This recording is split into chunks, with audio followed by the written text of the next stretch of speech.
What's good, guys? M.V.K here, back again. How's everybody doing? Welcome back to Indie Showcase, as always.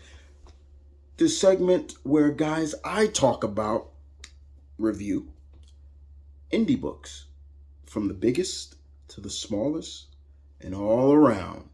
More importantly, this is also where I review books that I helped on Kickstarter. I'm an avid Kickstarter supporter. I'm a super backer, and I take a lot of pride in helping creators get their creations off the ground or so. So I too take pride in that. And we're going to talk about a book, a three-part so far, the three issues of a series that I've been dying to get a hold on. And it's from a company that I have backed before, Konkret Comics. And we are here to talk about the first three issues of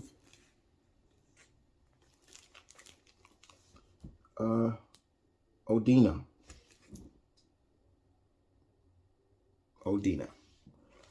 So we're going to talk about, here's issue number 1. Very nice. Issue number 2. Nice as well. And issue number 3. I like this cover too. Very nice. I did a video not too long ago talking in honor of black heroines in comics, and I had Miss Odina on the list of my top 25 heroines, black heroines in comics. She was amongst that list, and I was glad to do it. But we're gonna talk about this these three parts so far.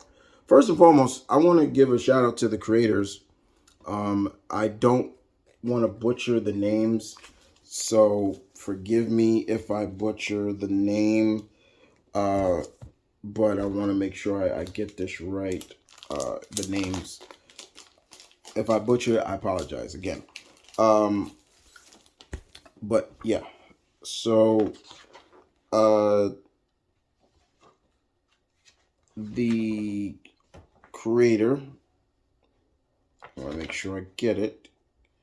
Give me, okay. Please.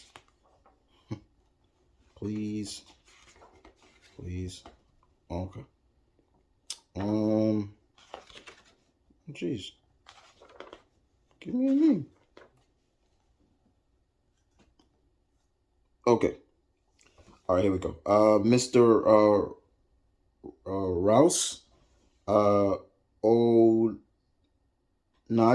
I hope I'm saying Onaji Rouse. If I butchered, I apologize. Also from the artist, Eric Blake. The color, Bento Menez. And the letterer, Rodney Jean Etienne. I hope I'm saying it. If I butchered the names, I apologize. But I wanted to talk about, first of all, I got to show off a little bit of Mr. Blake's artwork. That's good artwork. That is really good artwork.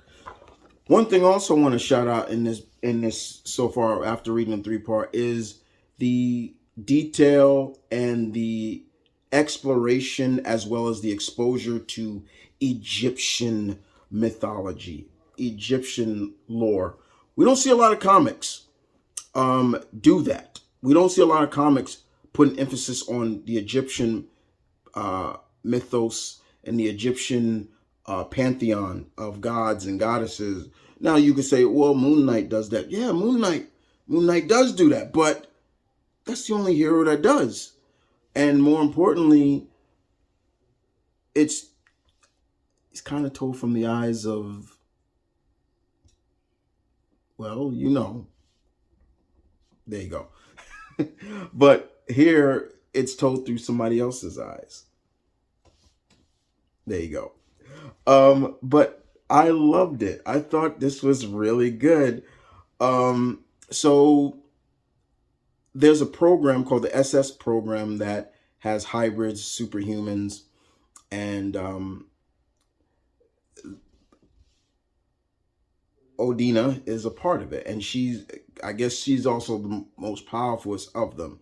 Now she has superhuman strength, speed. Um, she can heal fast. She can fly from. Well, she can fly at Mach 5. Like she breaks sound bursts. She's pretty fast. While her other partners are have different powers. Some have electrical powers. Some have geokinesis, things like that. But Odina is a lone wolf.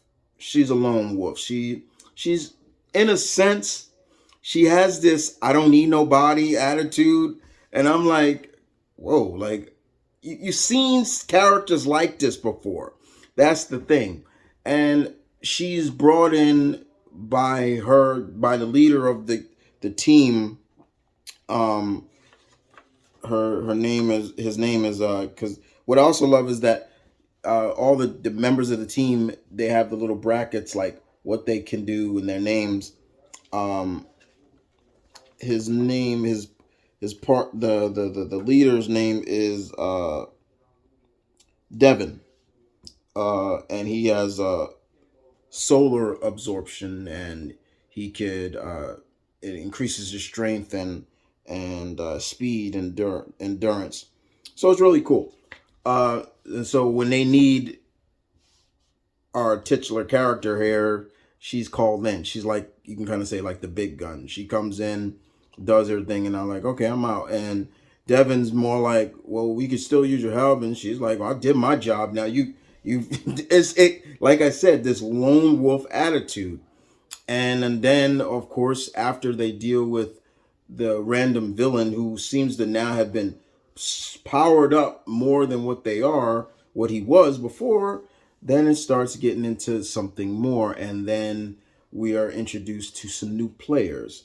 And these new players are very powerful. And Odina goes in like a missile without thinking, and she kind of gets she gets whooped, she does. And what we find out is that these individuals are, well, one of them is a god, a very old god. Don't want to spoil too much of like what the what he is, but he and his partner is there to find a what was the spear? I forget the name of the spear. Um he was looking for the key of Atum, the creator. Once again, Greek Egyptian mythology, which I love, because they want to keep it from the antagonist, Lady Tait, who is a demigod herself, and she wants what's in that. She wants the key, and that's kind of the explanation of what's going on in there. And it brings us to issue number 2. Where issue number 2 is continuing to tell the story of the villain as well as what they need. And, Odina's just like, okay, tell us what we need to do and so we can do it. And she's so impatient and so headstrong. And you're like, it's like, oh, calm it down. Like, and even one of she keeps getting her. She calling her Xena, warrior princess, which is hilarious. The dialogue in here is just straight legit. You're just like, yeah, this was well written, but they know that they need to seek out the help of another god who is living amongst the world. This takes place in Georgia at first, and then it moves, but it does take place all in the South, which is fine. And they witness and find another goddess who is working as like a fortune teller, and she's an old one too, and she can see even with Odina, she keeps calling them hybrids and stuff like that, and she's like, yeah, you got great strength, but you lack focus, and you lack training, and Odina's just like, I want to hear all that. Like, tell us, how do we stop, the villain? And she's just, after a while, if you're a reader, after a while, you're just like, okay, shut up. Like, listen. Like, it's to the point where you're like, she's going to get hurt or she's going to get herself killed because she's not listening. And we see that because sooner or later, when they discover where Lady Taid is, who do you think goes head first into? So this kind of plays up right because she does go flying straight into battle without thinking and without using her head and maybe waiting. And when you're headstrong and cocky, what happens? You get beaten. And she kind of does. She's laid for a while, and that's it. Then that leads us into issue number 3, where the battle with Odina and Lady T continues. And in the fight, you can see she is outmatched, outclassed, everything. She does get one hit on the demigod, but after a while, it's all just a one-sided fight to the point where she needs help and they come in to help, even though gods are not supposed to be helping. I like that. That was actually really cool. I actually really enjoyed that. But it does come down to, like, look, you're not ready. You need to be trained. And our title character is not really keen to that. She's all like, well, and then she's like, and then all of a sudden, it's almost to the point where now she's kind of listening to her team leader, like, okay, I'll listen. All right, what do I need to learn? And that's kind of the basis of it. Like, the next issue is our character Odina is being put through training, but I've once they got to the just seeing her personality and seeing how she carries herself, you're like, okay, you're strong, but you can be beaten. And I knew that was gonna happen. But it's not like we've seen this kind of storytelling before, but it's how you execute it again. And Mr. Ross executed it perfectly. Very good. I enjoyed this very much. I'm looking forward to reading and backing the 4th issue whenever it comes up.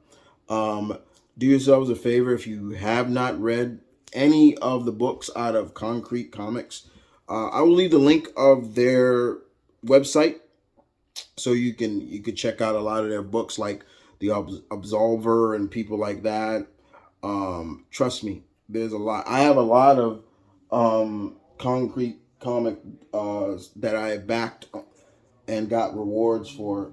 I will review all of them, but I had to review this first because this was just really fun. I really enjoyed um, the character, and I hope she grows more into understanding that just because you have the power that you have, you're not better. You're not better than everybody. You're not as good as you think you are. You can always improve.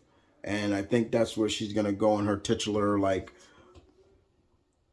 quest of becoming a better warrior. Yeah, that's the best way to describe it. But yeah, this was good. Very good. Ah, very good. Very good indeed. I really enjoyed that. Well, guys, that is it this time around. Thank you for watching again. This is another episode of Indie Showcase. I really enjoyed that. 3 issues so far. I cannot wait to the 4th one. It was really good. The artwork was really good. Um, and the writing was solid. I like Odina's look in general. Like she's, you know, yeah, you could tell she got curves. She's a black woman, so yeah, she's drawn with curves. I love that. Like she's drawn with curves, and her hairstyle is really good. It's sometimes artists have a hard time drawing our hair, especially when it comes to the women. But Mr. Blake does a good job with doing that. Uh, I believe Mr. Blake drew that. I think it was somebody else on in issue number 3, but bottom line, they know how to draw black hair. Let's just put it like that. But outside of that, guys, thank you for watching. I appreciate it. Don't forget, guys, there's merch in the merchandise styles down below. I'm working on some new merch. There's the Patreon. If you care to do so, I will be back with some more reviews, as you all know. But this is Indie Showcase, where I review indie books from the highs to the lows and all around. You guys take care.